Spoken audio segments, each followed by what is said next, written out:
Hello there guys and welcome back to the channel. Right, so yesterday I finished doing all of Carina challenges and I loved them.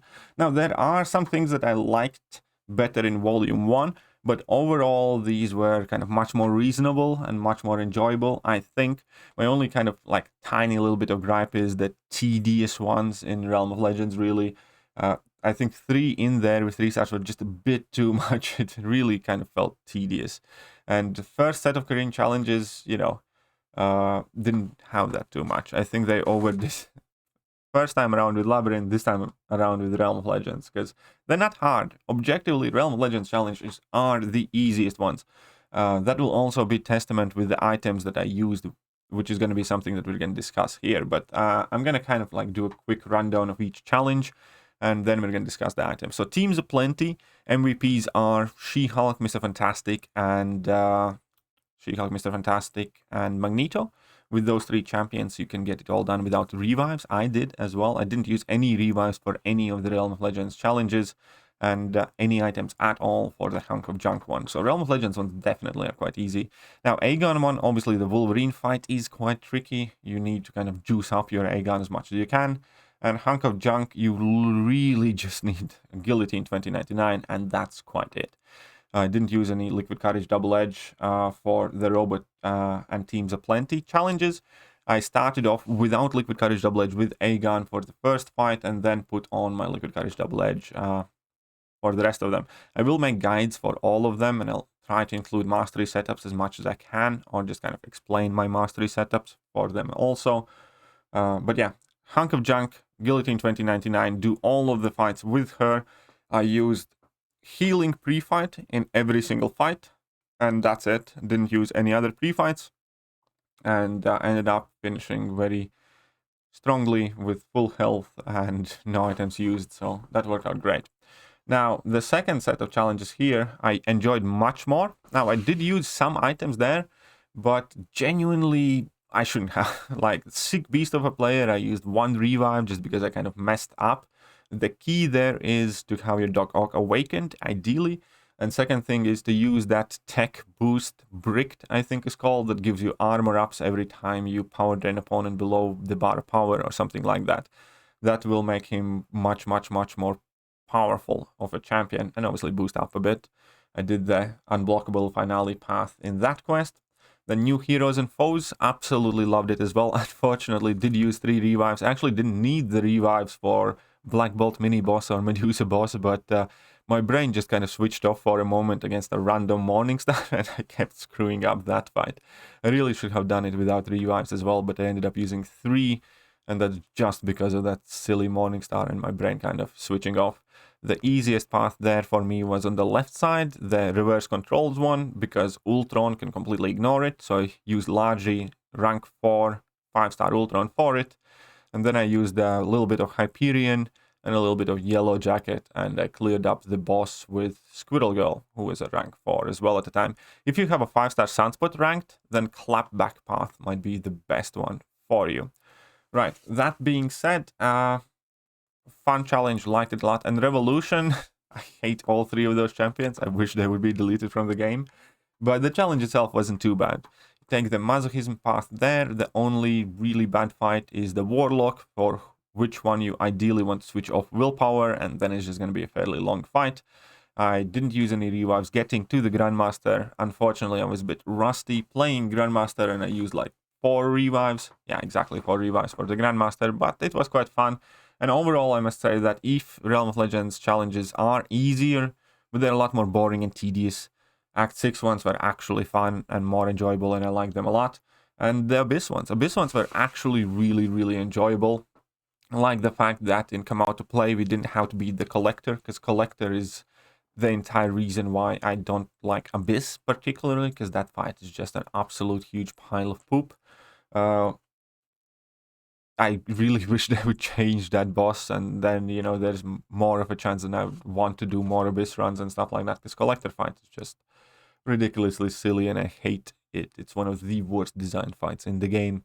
And yeah, that being said, I had kind of like not standard strategy for mutants, because I was really low on potions compared to my revives, so I used Liquid Courage Double Edge Mastery setup and Professor X synergy to help all of the mutants heal. Unfortunately, I didn't get the issue where Strife lost his pre-fight from APOC midway through, which kind of annoyed me. And then Kabam support closed down my ticket, saying that it's a widespread issue and should be mentioned in forums or in-game mail in nearby future. But basically, they don't want to do anything about it. So that's fun. Either way, Carina Challengers, I think, is potentially the hardest one, actually, from them all. And then Come Out to Play was also quite fun. As I said, I will make full-on guides for all of them.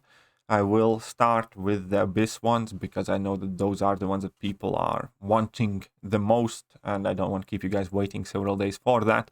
So there should be the first ones of Abyss coming out today, at least one of them. I'll figure out which one was that. But when we go to exact costs, that I used, I did not track my potion use, but I didn't use any units at all to buy potions or revives. It was all from my stash. Only units I used was around 200 to 300 for mastery changes from times, and that's about it. Now we have first 3 Realm of Legends challenges. We didn't need any revives for those. Second 3, I used 8 revives total: Revolution, New Heroes and Foes, and Sick Beast of a Player. You know, you can definitely do it, I think, without revives, or maybe with 2-3 revives for the Grandmaster. You don't really need the other ones. And then the Abyss ones. Now, Abyss ones, about quarter of the revives there, if not more, seriously went to either me playing just tired and being stubborn and not taking a rest when I should have, or learning how to use champions that I hadn't used much in the past. Like, I quite quickly wasted 8 revives at the very beginning, learning how to ramp up Strife properly against Luke Cage, for instance, and what would be the best strategy, or learning how to use Strife against Hyperion Abyss, because, you know, you need to deal with power gain and Unstoppable and everything else. And there were several situations like that where I was just wasting revives because I didn't know how to do that fight, because I hadn't done them before or hadn't watched somebody else do it before.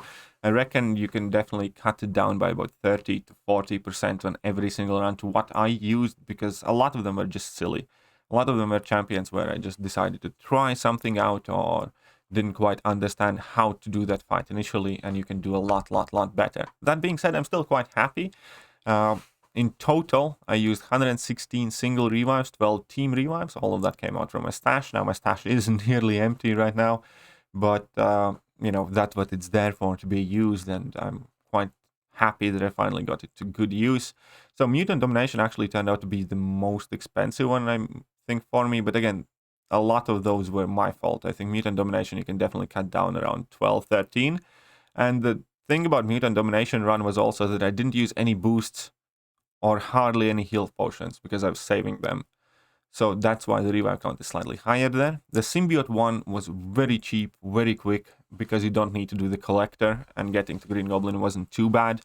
Null, absolute MVP there. Miles Morales soloed Luke Cage, worked out perfectly, and that Agent Venom soloed Old Man Logan and did fantastic against Joe Fixit to reverse that regeneration too. Carina Challengers, I think, was the toughest one, to be honest. That was the one that I didn't use Liquid Courage Double Edge on for, but I did boost all the way through to the max. And either way, these are the totals. As I said, I will start making the guides for all of them, but I'll start with the Abyss ones.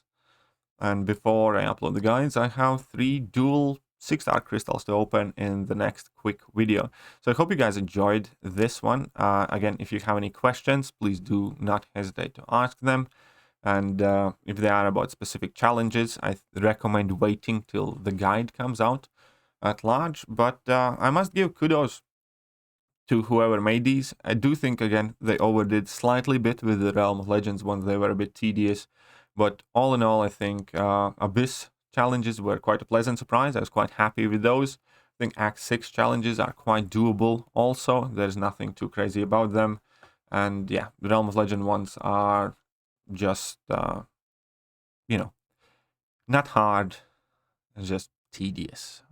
Which again, I think one or 2 in Realm Legends 1 would have been fine. 3, you know, I don't know why they had to do all 3 there. Yeah, that is about it. Let me know what you guys think, and I'm gonna catch you guys soon. See ya.